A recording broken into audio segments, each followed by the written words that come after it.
Hello,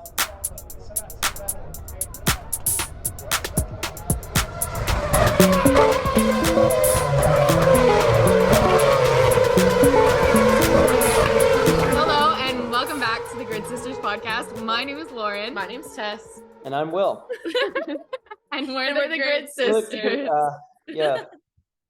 Thanks for having me. As you guys can tell, we have a guest with us today, Will Owen. Will you introduce yourself for us a little bit? Yes, I'll give a quick background. My name is Will Owen from the U.S. I'm a race car driver in endurance racing and formerly in open wheel racing as well. So my experience is mostly in the LMP2 class. Over the past 5 years, I raced in the European Le Mans Series and the World Endurance Championship and IMSA as well in the U.S. So mostly endurance racing, and this is my team right now, United Autosports. So I drive the number 22 car with Philippe Albuquerque and Phil Hansen in the World Endurance Championship. We are coming up to our last race of the season, so I can definitely dive deeper into my past, but my specialty is races that are anywhere from 4 to 24 hours long. Thank you, Will, for agreeing to come onto our podcast and just for agreeing to be our friend in general. We really don't know what we did to deserve this amazing honor. That's true. No, I'm honored to be on the show, and the background is I met y'all at F1 in Austin last weekend. Yeah. Yes. We had a good time, sharing stories about our passion. Yeah. Very true. Very true. All very passionate about racing, F1, and all of. I hope we come stuff. across that way on our I really podcast. Y'all are passionate. That's the one thing I could say with absolute certainty. Thank you. Okay, so we have filled Will in on how things get broken down on the Grid Sisters podcast a little bit. So we will all be doing podium points, and Will has his own prepared. Who would like to start? Tess is going first. Okay, so number 3 was Carlos over the radio, hearing that Nick DeVries was behind him, and he heard debris. So Carlos gets a point for that because humor, even though it was completely unintentional. Ferrari gets a point for mentioning Nick DeVries, and Nick DeVries gets a point for driving an FP1. He gets a point for being there. Okay? Is this gonna be the how many points can we give Nick DeVries episode? Actually, no, that's what it's gonna become now. This actual whole podcast. How many points can Nick DeVries get? Can I just check and make sure y'all covered the Nick DeVries story on the previous episode? We did. Okay, just making sure. Will has heard the Nick DeVries story. How many times now, Will? At least. What was it, like 3 dozen times over like 2 days? We're like, oh my gosh, It was exciting. Did we tell you?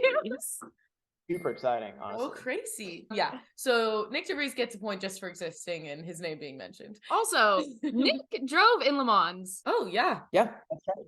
Did you race who did against he Nick drive DeVries with? and you just didn't tell us that? No, well, you know what? He raced he was in the European Le Mans Series in 2020 and was super fast. He was I don't think he was in all the races. He was with G-Drive Racing, who was a main competitor for United.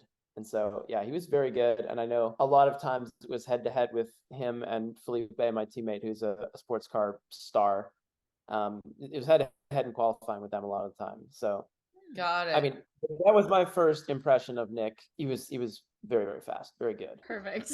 Was that your 1 and 2? That was 3. Okay, what's 2? 2 is Checo finger wagging. Oh, at the crowd. And also Lewis just mentioning that the crowd were being assholes pretty much. But we'll give the point to Lewis for mentioning it and Checo for shaming it. You were handing out points I willy-nilly. know. Listen, something had to be exciting about the weekend. Okay.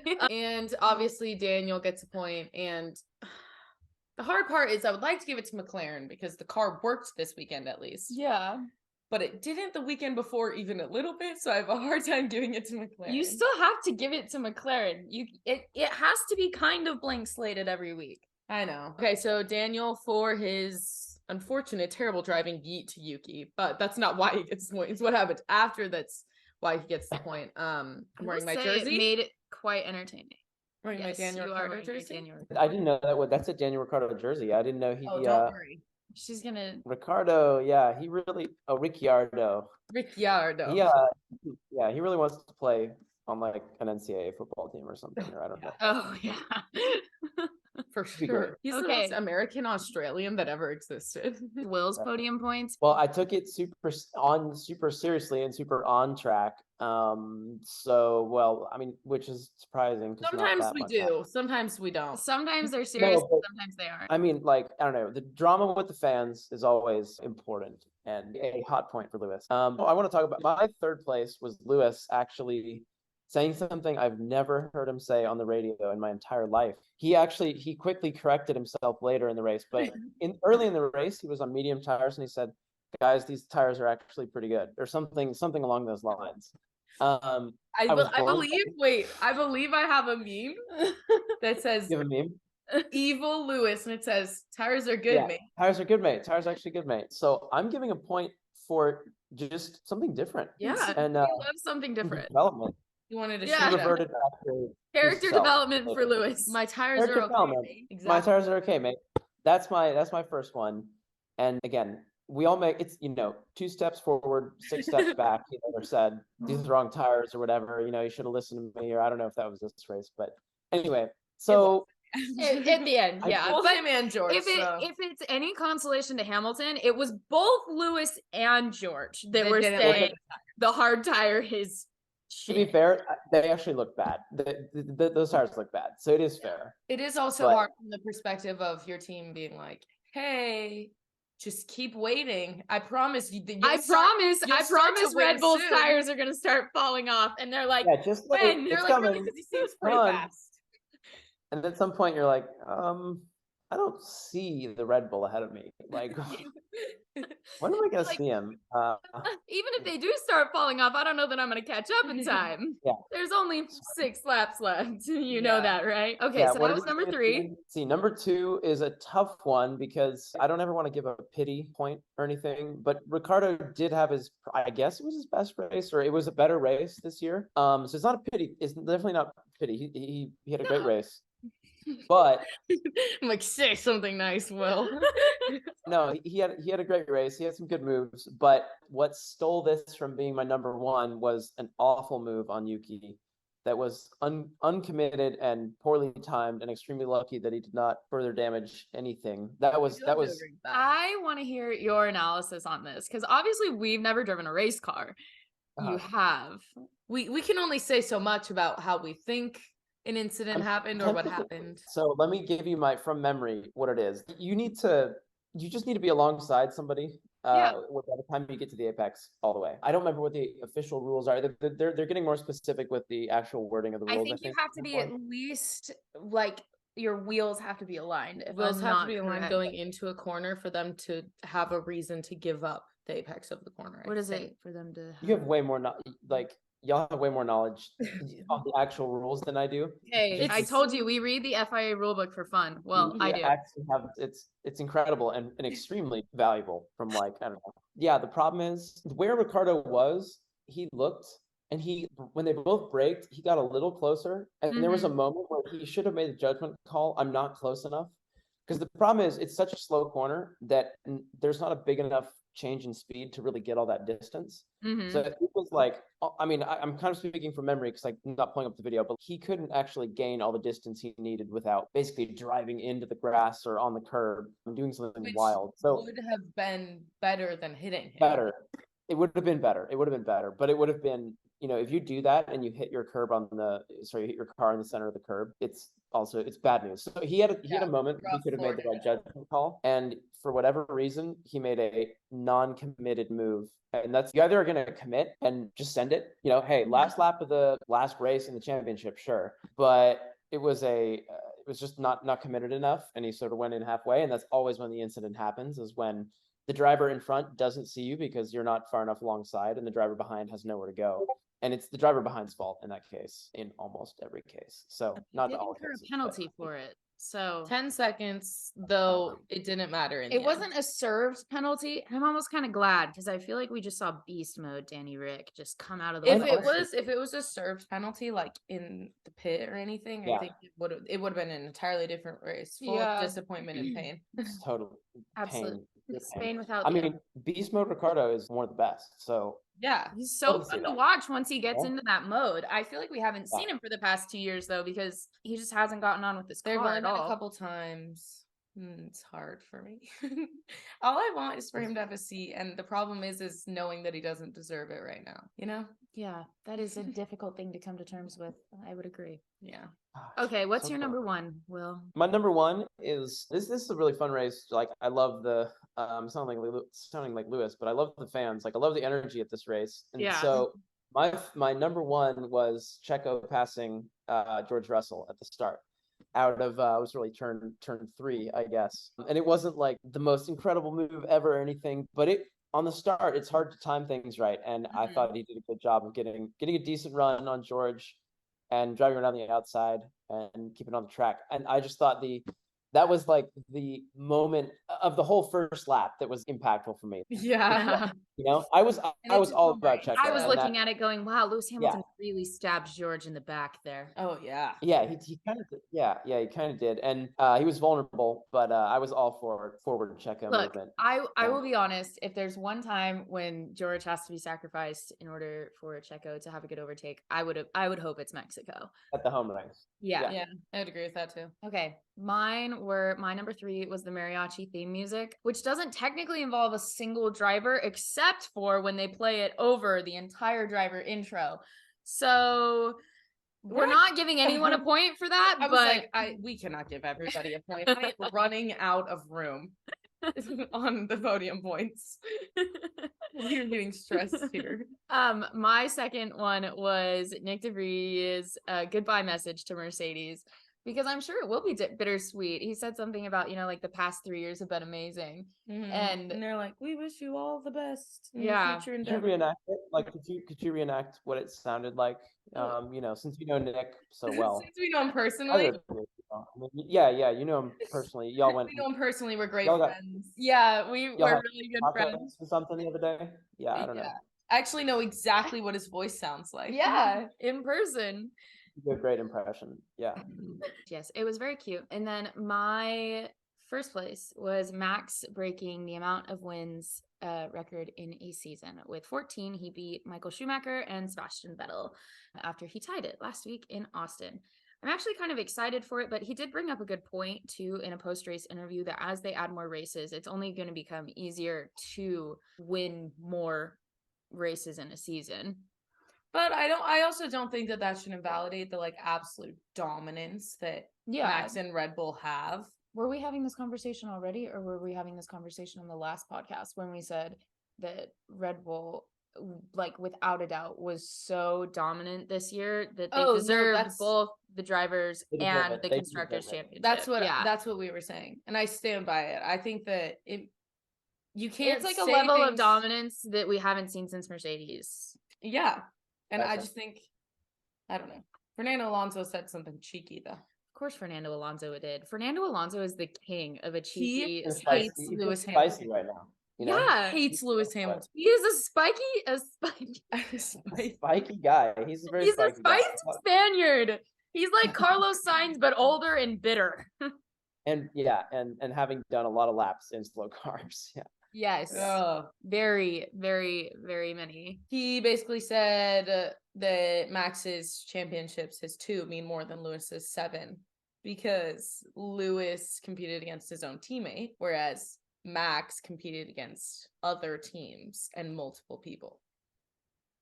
I don't necessarily agree with that opinion. I'm just saying that Fernando has it. Let me also, may I point out that he may have ulterior motives, since he also won 2 championships. For sure. He would like his 2 to mean more than Lewis's as well. Because didn't he win? Him and Lewis were on. This is right before I started watching Formula One. Him and Lewis were both on McLaren together, and they did not get along, right?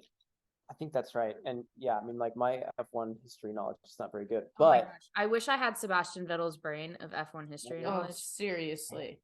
He has files in there. Sometimes I wonder what his brain looks like. You're like how does your brain work?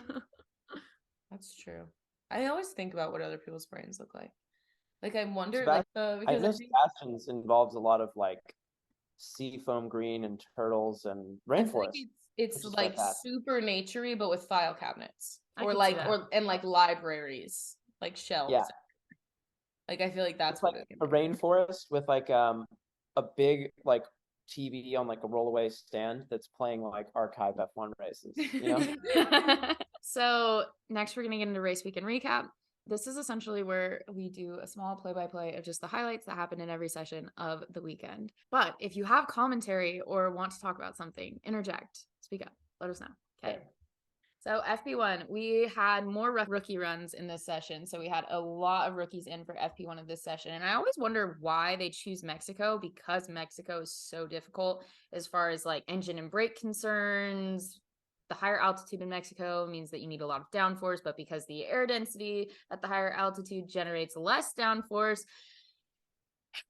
and therefore there's consequences or less consequences speed wise because of how undense the air is. I hate physics. Anyways, I it just always means that engine wonder- and brake cooling is significantly inhibited.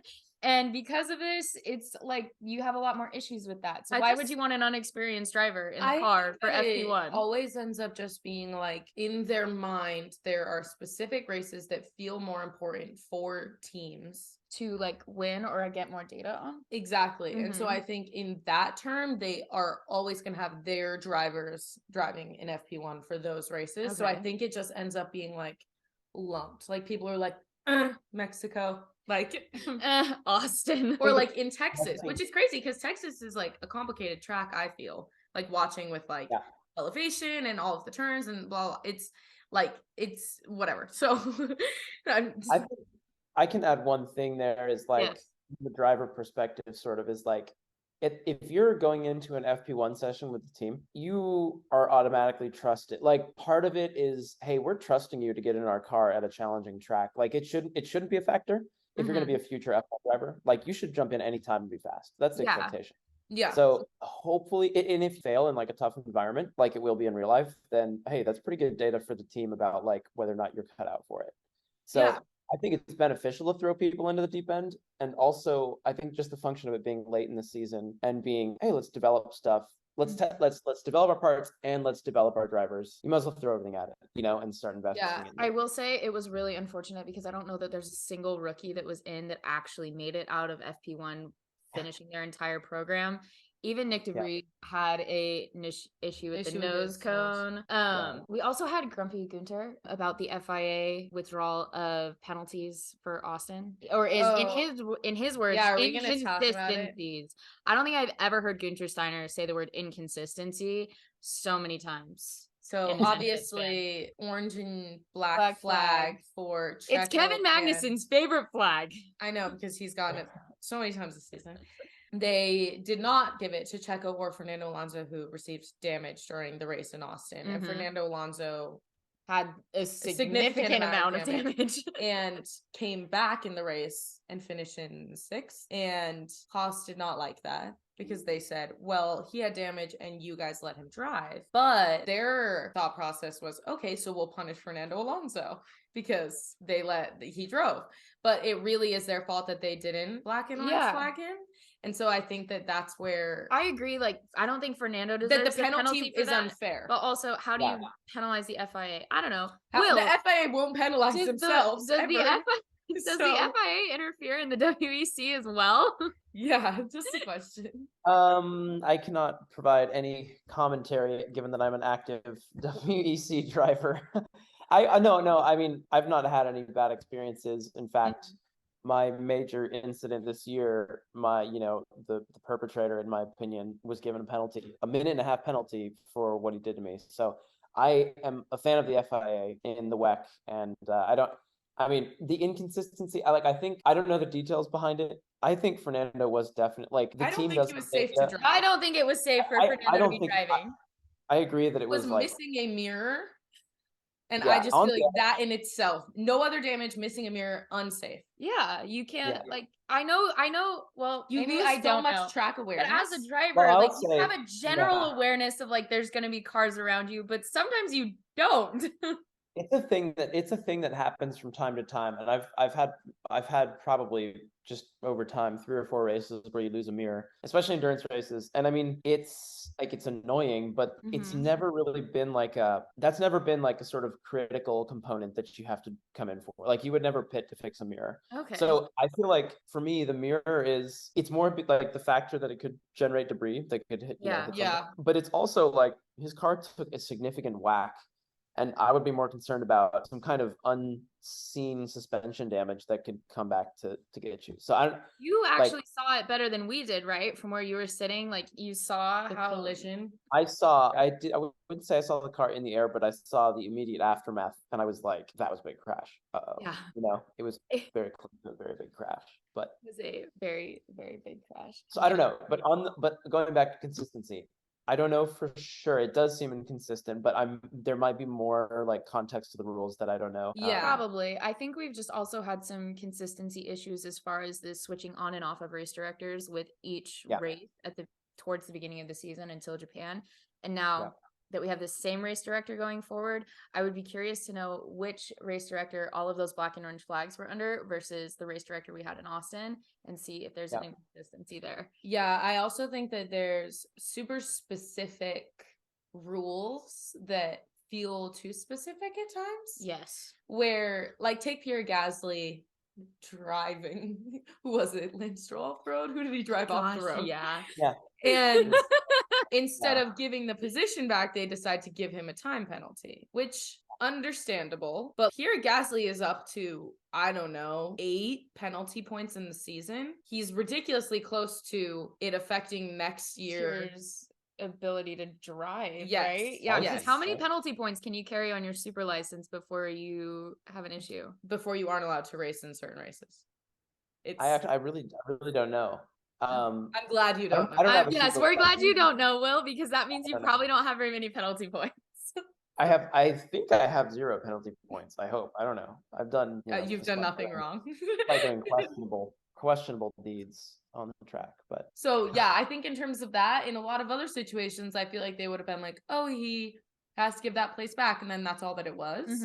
But it was a penalty. So then I was like, okay, what so specifically about it made that a penalty, and why? Because theoretically you could also look at turn 1 of this race where Lewis Hamilton essentially forced George Russell off of the track, and you could say, where's the penalty there? Get the position back, whatever, I think so first of all, wouldn't it have been worse if they would have given Pierre just the normal give the place back? Because wasn't he was like, I mean, wouldn't if he? I don't remember exactly how the time worked out, but wasn't it? So the timing of it, I believe, was Alex was on him and Lance's like ass. It was right there, ready. Right there.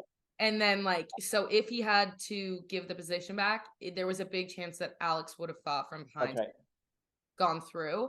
But also, I think that he ended up losing pretty much like the exact same amount, no matter what, because it was a significant enough time. It was significant enough. Yeah. Was it 5 or 10? 5? It was 5. Did they?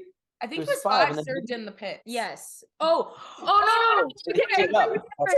It was 5 served in the pits, but it said stop time wasn't sufficient enough. No, it wasn't. That wasn't this race. It was a previous race. He had it. Okay, so basically all. I need to stand up for a second. Pierre Gasly is living in a hockey penalty box constantly, okay? Yeah. So he had a penalty that he had to serve in the pits, a stop and go, and they only did it for, I believe, 4.8 seconds. Oh, okay. And it was the previous race either in Austin or... I think it was in Austin. I think they didn't serve sufficiently in Austin. And so then this race, they served, I believe, a 6-second penalty. It was just a 5, and they held it for 6. They held it for 6 just in case.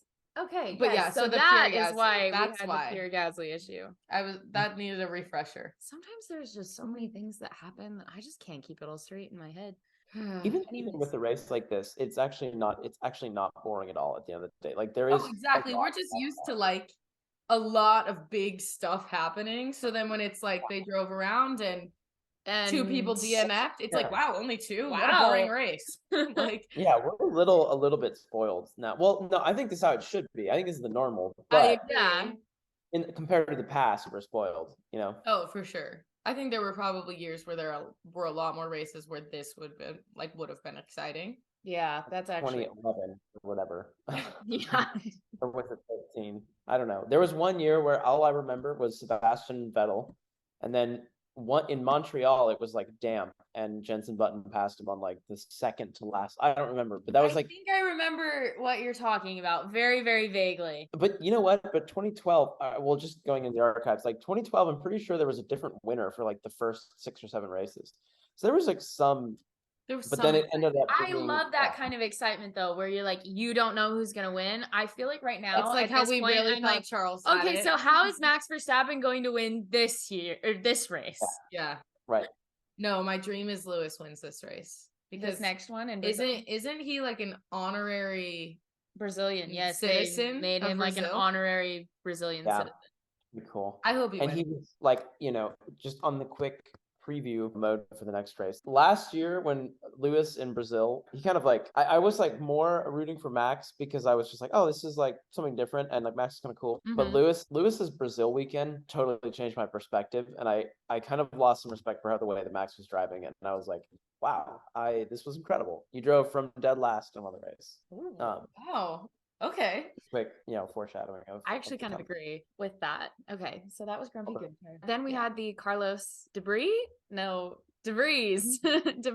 behind on an outlet. I actually can't believe that. How are they going to make that not be like a constant? I think everyone's gonna have to learn to pronounce the letter V. Enunciate that clearly because was the problem. Is he said in an Italian accent debris. He's like, oh no, debris. Because it's not like they could just call him Nick, especially if Mick is racing. Nick and Mick. Oh yeah, actually they call Mick Schumacher. Yeah, they normally call Mick Schumacher, and then they I don't know. And then Nick, like Nicholas, they say Nicholas for Latifi. Yeah. What was I gonna say about? So I guarantee next year with a full-time Nick DeVries, there's gonna be a race where something flies off of Leclerc's car and DeVries hits it, and it is gonna be like the meme. Debris hits the debris. Like I think that's gonna happen 3 to 4 times next year, probably. I'm so excited to watch races with him next year, just because I love and I really hope Logan races for Williams. Oh, me too. Logan Sargent. I'm just really excited for the shakeup. They're getting close to that, right? Yeah, I think he just has to secure. What is it like third place in the F2 championship? But yeah, something like that. He just needs his super license points.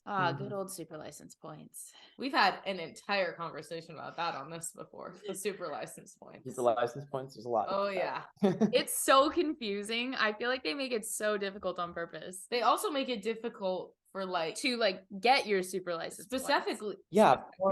Specifically Colton. Women. Colton Herta. Oh yeah. That too. That's a whole other thing. Do you have super license points? Maybe. I don't know. I'm not counting. What do you drive under? What's your license? A mega endurance license? A mega license. No, it's actually a whole thing in endurance as well. They have a driver categorization, which is the sort of equivalent, very hotly contested part of endurance racing. Because it's better to be, in short, it's better to be like a really, really fast silver. It's like being a super cool high school senior.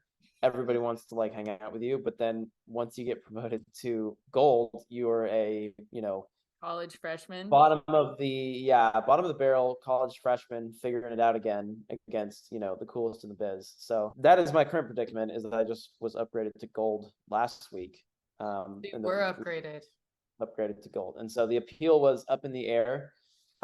We filed the appeal, and I thought I had some chances, but it was rejected. So I'm going to college, and we'll see what happens. Will Owen is graduating. He's going back to school. Yeah, I was enjoying an awesome senior year. My last, what do you call it? Stroll. I don't know, whatever it is. Yeah. Victory. It's Yeah. not over No, yet. You still have one more race. Yeah, you Yeah, still I've have got more one more race race. till your fate in college awaits you. Yeah, that's right. Till I get thrown to the dogs in the real world. The real world kind of sucks. Yeah. All right. Left over in FP1, we did have lots of rookie issues. So we had Dune out for Alpine. We had Liam Lawson out for AlphaTauri. He also, his brakes caught on fire. This is one of those things where I feel like was a rookie mistake because he stopped a little bit too quickly and he probably should have kept a little bit of movement in the car. They were talking about this because his brakes ignited. They were too hot. Oh. Yep. And then what's his name? I don't even remember who was driving the Haas, but he did drive them for them a couple times in 2019. Was out. He drove less than 3 races, so therefore he still technically qualifies as a rookie. Don't you love how they get around these rules? Haas is like, I will not. Did you know let that anyone else crash our car? Did you know that We already have so much damage caused? Did you know that Alfa Romeo used No. they used Yes, as Joe texted this one because he'd never driven in a Formula One race before. because he was a rookie, and so they're like, well, when he drove in his first weekend, he drove FP1 and he was a rookie. He was So our rookie. it counts. It's a loophole, Sure. sure. They put in Giovinazzi. Giovinazzi. I think they put Antonio Giovinazzi in Austin. Yeah, no, he No, drove the he Haas drove in the Austin Haas and in crashed. Austin and then crashed. Yeah, and then he spun like he actually Like spun did and hit the barrier like immediately. Yeah. In And then FP1 when we walked Oh, in. you were in the paddock when that was happening. Weren't you? I was where was I? I think I was in the grandstands because I remember watching that on the screen and thinking and I remember thinking Haas cannot afford this right now. No, exactly. must Like be- everyone's they like, must- oh, they're gonna put a driver that they feel like will be Safe. safe. And then Yeah. he Decided said, to. I'm gonna just give you guys a hard time really quick.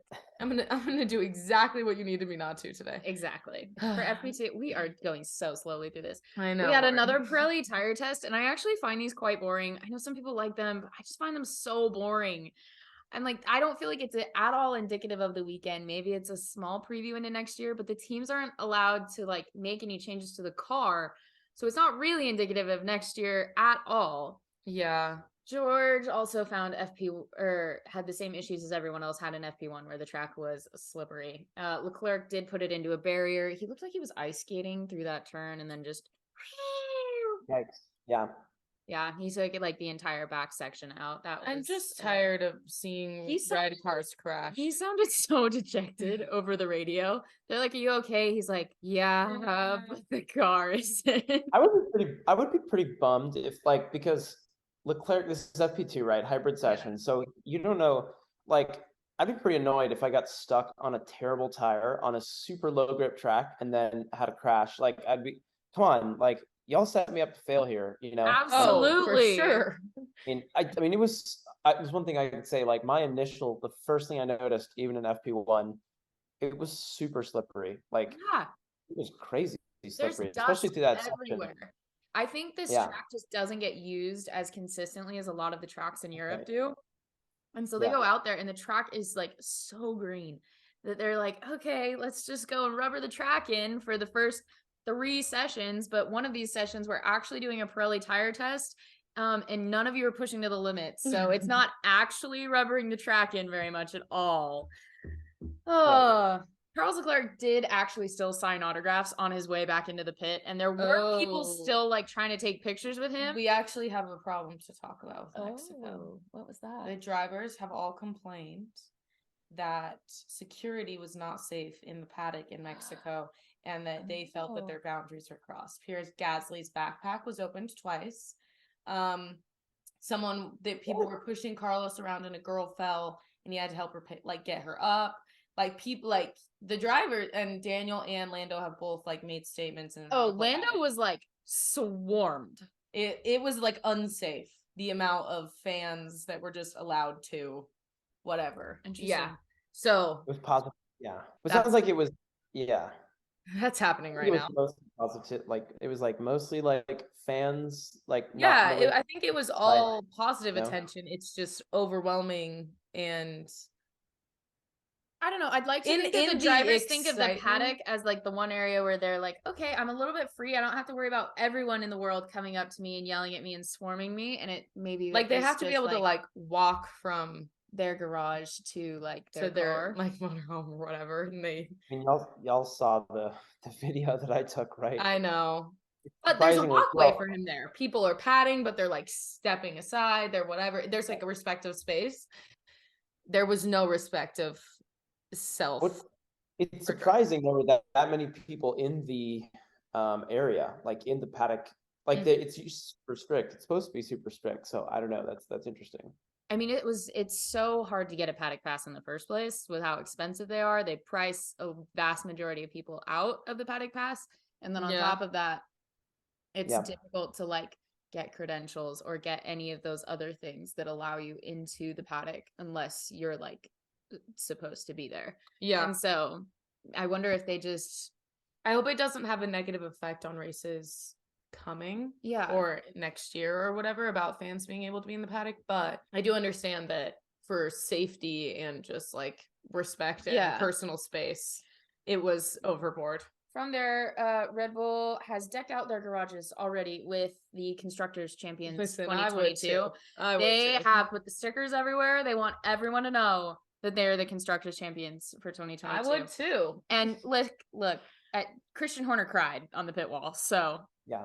It makes sense. Having Gunter on the pits is my favorite. He's my favorite team boss to have on the pit wall because it's just so funny. Well, we're not going to get Christian Horner anymore for a little bit because they're boycotting Sky Sports. Perfect. Love that for them. Okay. Because apparently Ted Kravitz is K-Mag making digs at Max. Ted Kravitz has been making digs at a lot of people recently. So Ted is usually a very like neutral, bipartisan third party, and I just don't know. Mexico was actually controversial. Why would I pretend like it was so boring?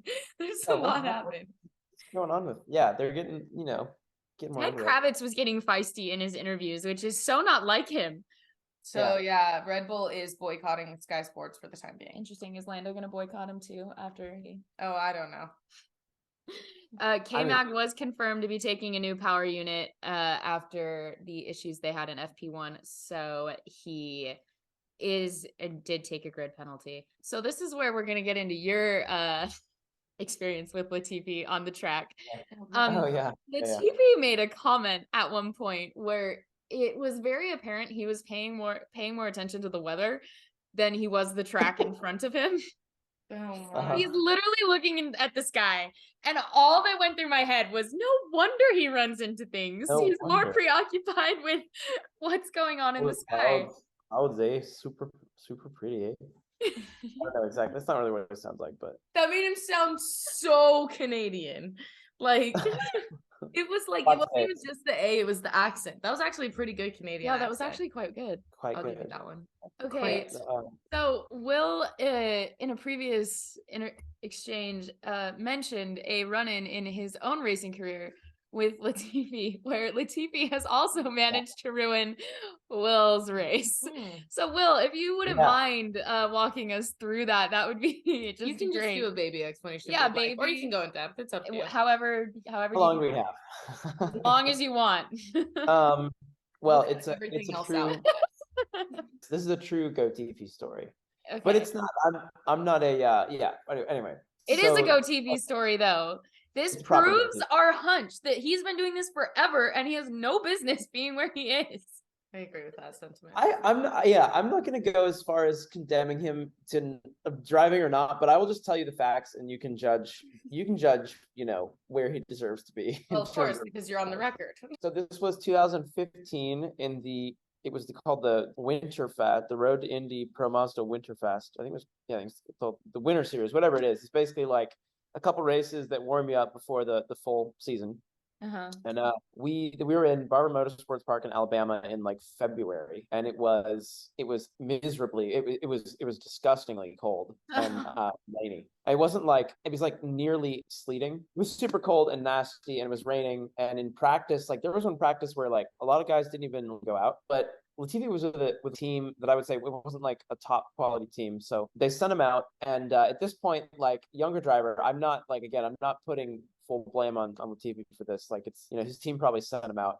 goes out and has a pretty big crash up the hill in like this super fast right-hander, and like destroys the car. He was fine. And again, I'm not being neutral. I can't say if that was his fault or not, or if it was more like the team shouldn't have sent him out in the rain. Anyway, it doesn't matter. That was on the qualifying day, on like, the Friday before the race weekend or whatever. The following day, his car was, badly damaged enough that it needed to be rebuilt completely. I think they actually went to a new car. Maybe they borrowed some parts from another team or something.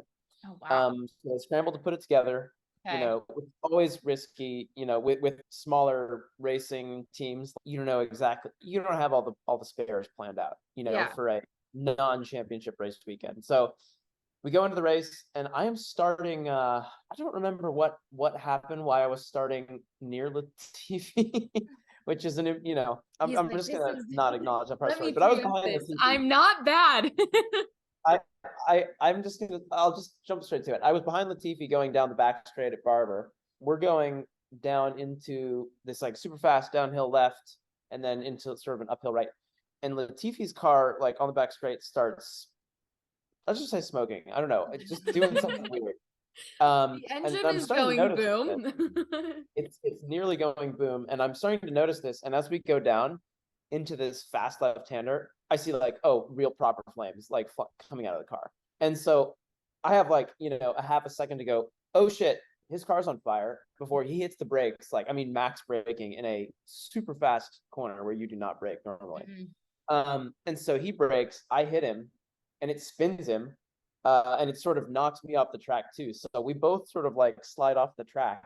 He ends up like sort of not quite to the wall, I think. And his car is like at this point very on fire. And he jumps out of the car, literally in flames, and like, drops to the ground and starts like, tumbling to put out the fire. So it's not funny, but because he's safe, it's fine. And it is funny. It's fine. He was fine, so it's fine to laugh. It was terrifying in the car. Like, it was ridiculous. Was your car on fire at all? My car was not on fire, but I was rattled. I was like, oh my God, that guy. Well, yeah, Latifi just brake checked you into a speed. That's right. And so ended up, what happened is I restarted my car, and then to make up for me being behind the TV or whatever, I think I actually did a fast lap. And sometimes your fast lap counts for, so I got the pole for the next race because I did fast lap. I'm kind of curious to look up the results, but that is my Goatifi story. And I'm completely neutral party, because all of that could have not been his fault. I feel bad that he was put in an unsafe car like that. I mean, in reality, like we've seen that even with F1 teams, like when Ferrari has to rebuild their car overnight or something, and they have to break Charles in Monaco, like we see reliability issues even with Formula One teams. So it does make sense. It probably isn't it's mechanics. You can only do so much in one night. It is. That's 100% what it is. Like they spend hours and hours building these cars at the factory. You just can't replicate that you can only fix so many broken pieces and make sure enough is fixed within a certain amount of time. So much of what's done at the factory is done under like laser level and like all sorts, and like AI and whatever, that they're like they battlefields like setting like it's like battlefield medics. Like that's what's happening when they have to suddenly fix a car after quality. It's that bad. It was a joke, but okay. I actually have a question unrelated to Formula One, but it's related to you driving. Okay. Yeah, go for it. You get in an incident that is not your fault, how do you react? Are you like, what the hell? Because I can't imagine it. Like, genuinely, I can't imagine. Oh, me personally. Yeah, like, how do you react? I would like to know how you personally react. Oh, I react just like they do on. Like, you're yelling. I'm yelling, and I can't believe that guy. What the hell? Yeah, like that. Like a lot of profanity. I can't just recreate that right now. Understand. So that's okay. Lots of. I was just curious. I can't imagine the anger. However, you did tell me that you do have angry outbursts about things.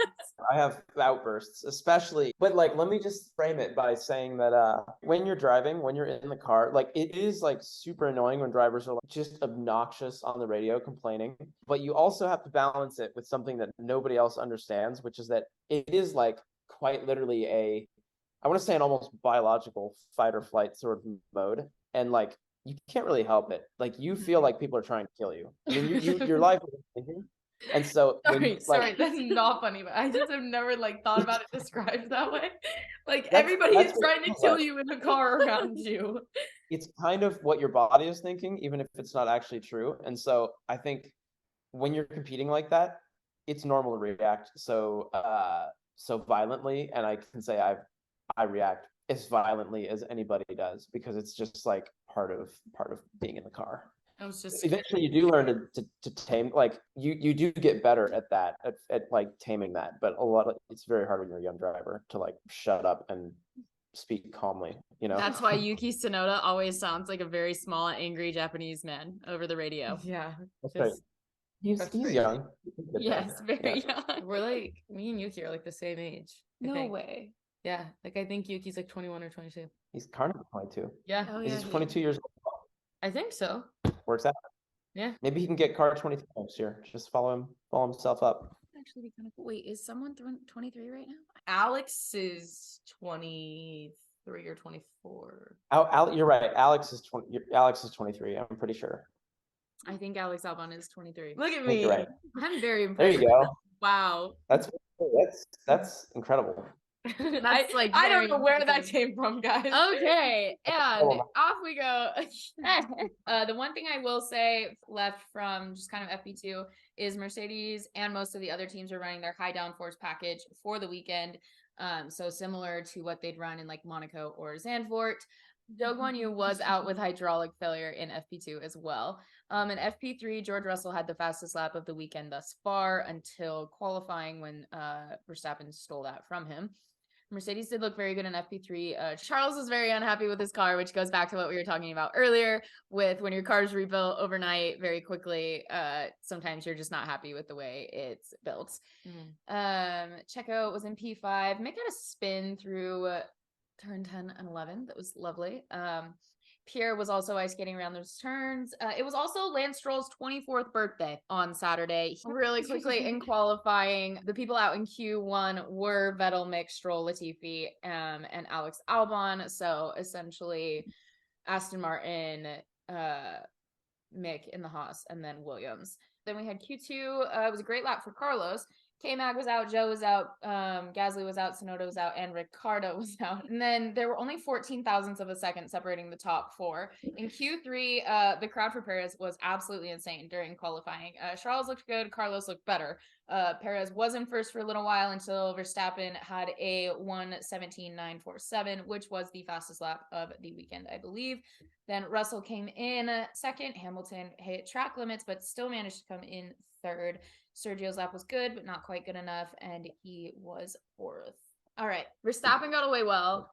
Lewis took a toe from George and then stabbed him in the back, leaving him wide open for Checo's overtake, which, like we've said, I understand it was a great overtake from Perez on George, but Lewis stabbed him in the back. Like, there was no teamwork there. It was like, hey, listen. Toto said it himself. I know. He said, you know what? If we have to sacrifice one car to win today, let's do it. I know. And I will say, Lewis, this was the only thing. Yeah, in defense, this was the best opportunity for Mercedes.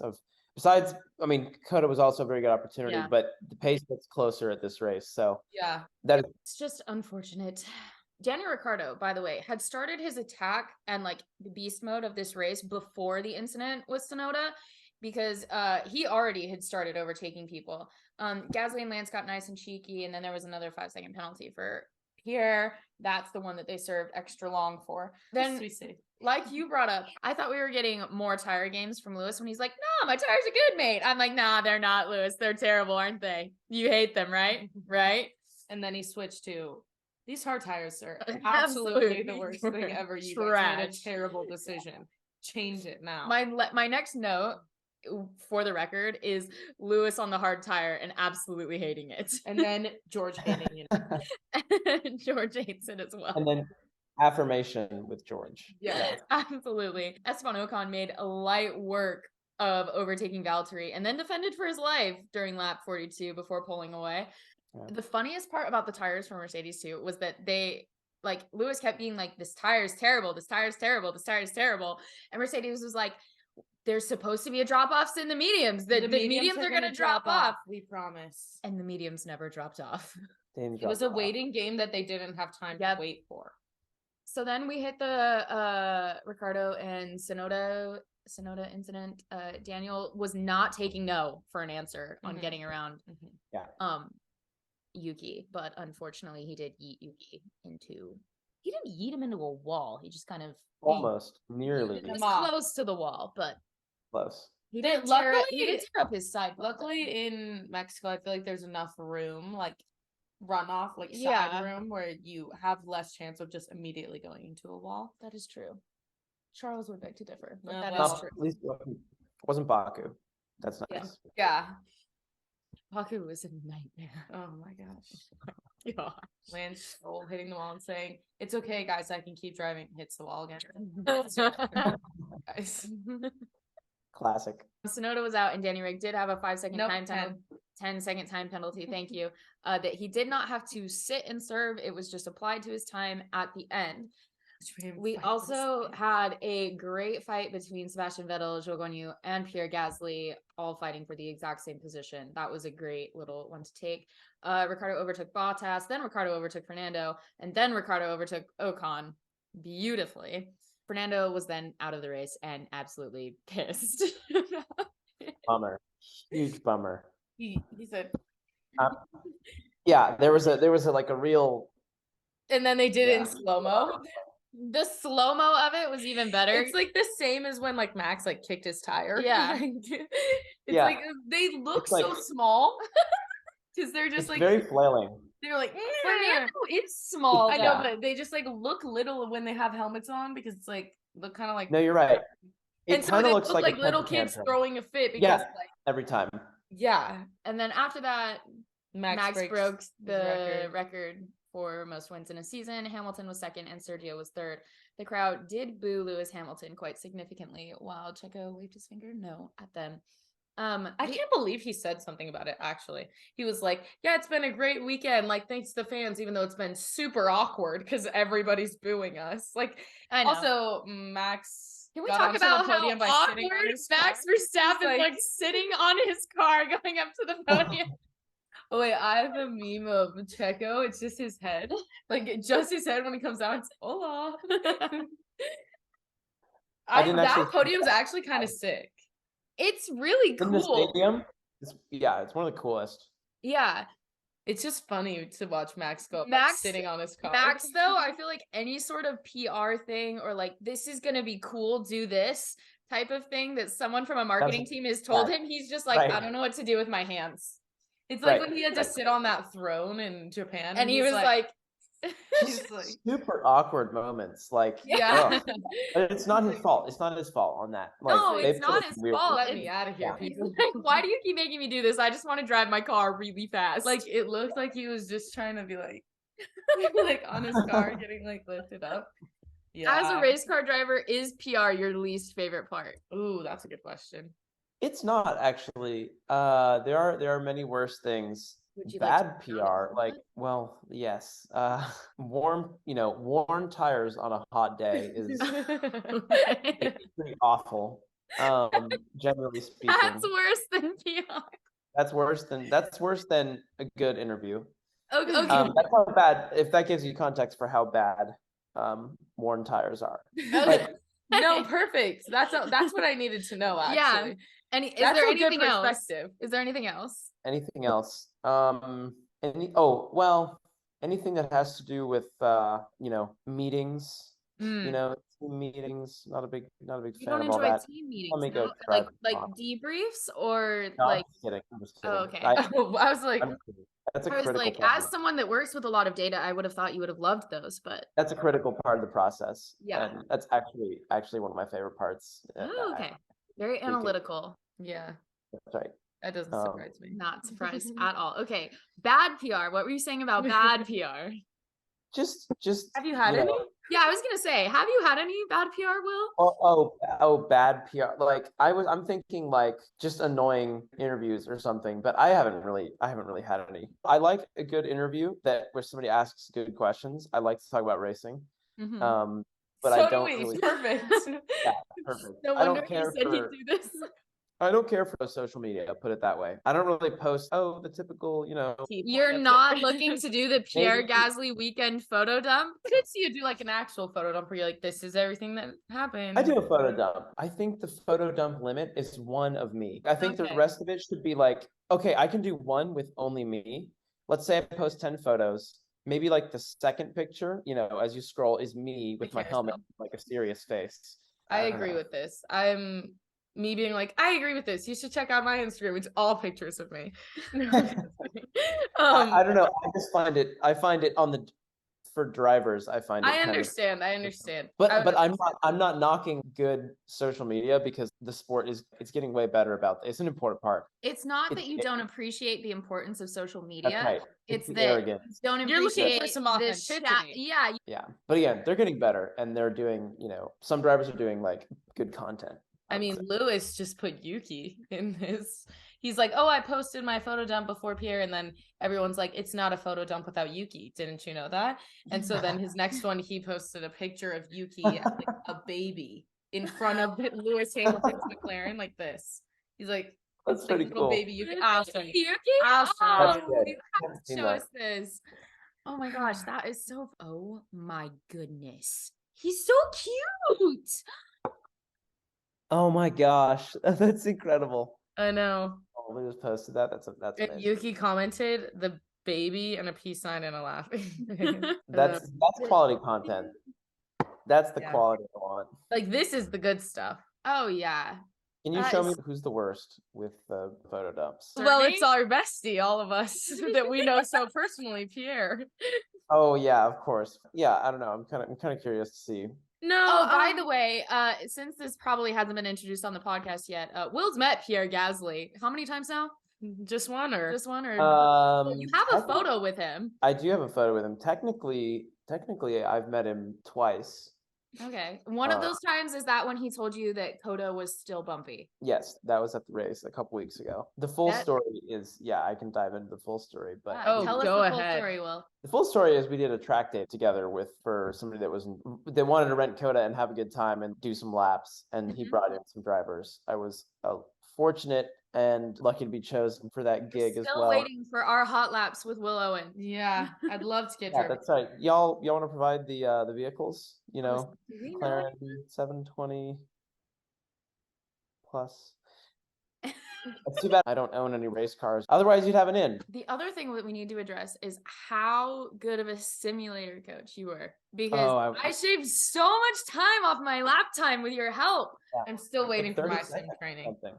Yeah, you'll never know how bad I was gonna be. You'll never know. No, but that's not what makes a good coach. It doesn't matter. It doesn't matter how good or bad you are. I'll figure it out. It's how much you can improve. Yeah, that's exactly it. Exactly. If you start at a 5-minute lap, we can get you down to 2.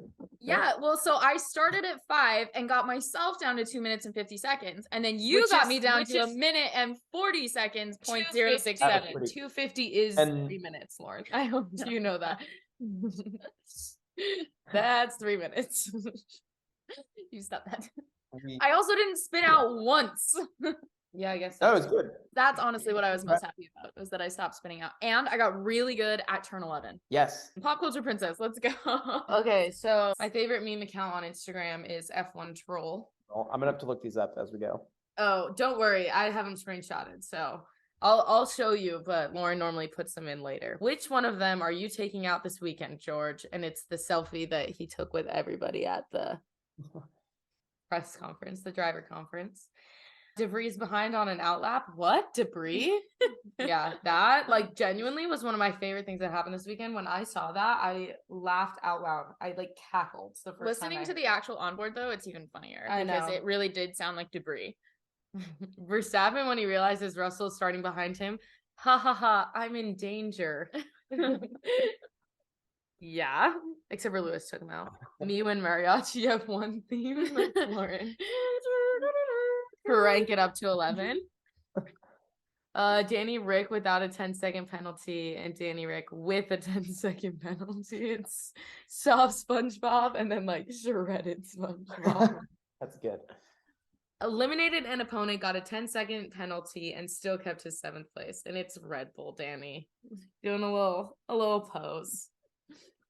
Wow, there's a lot of Daniel ones. Oh, this one's funny. Sleeping pills were invented in 1970. People in 1969, and it's just the Mexico circuit. I like that. That's Which called. You did almost fall I asleep did during almost this fall race, asleep. so that is important to note. Drivers in competitive cars and Daniel Ricciardo yeeting himself into P7. Happy to see each other. That's good. Oh, this is Checo? the best one. Hola. Hola, His oh, little that's- head that's- popping out. It's so funny. That was the last one. That post-race like cool down room It was was probably so some of the most tense. awkward, tense cool down room energy I've seen all season. Like, hey. I didn't actually watch that. It was Oh. okay, so it was Max, Checo, and Lewis, It was just and so it was awkward. like they weren't talking. because a lot of the time, if At there's like a all. Ferrari guy in there, they'll all talk. They'll Even, like kind of debrief each other, or they'll like kind of razz each other on something, but like all in good nature and all in good fun. And it was just like nobody was saying anything, but it wasn't like a comfortable silence. It was like It wasn't like, oh, we're all tired. It was like Lewis This was is standing there, and then uncomfortable. like they were standing together, and it was like, sorry, everyone's booing you. I don't know. Like it's just like, Yeah. I don't know what could have been said. yeah, very uncomfortable. Yeah, it was a weird one. All right. This has been an episode of the Grid Sisters podcast featuring Will Owen. Will Owen. Can you talk? Will Owen. Will Owen. Featuring Will Owen, race car driver extraordinaire. Will Owen. It's a lot. A lot of people do say. I think the French accent actually, like when you say my name, it's Will like Owen. Will Owen. Will Owen. I'm not even kidding. Yeah. Will Owen. What I'm Owen. known as in come on. Will Owen. Owen. Will Owen is how you say it. Oh my God. I embrace it. I love the name personally. All right. And on that bombshell, thank you so much for listening to this episode of the Grid Sisters podcast. Oh, in the meantime, drink your water, eat your vegetables, take a nap, see some sunlight, and we will see you next week. Bye, guys. Bye. Thanks for having me.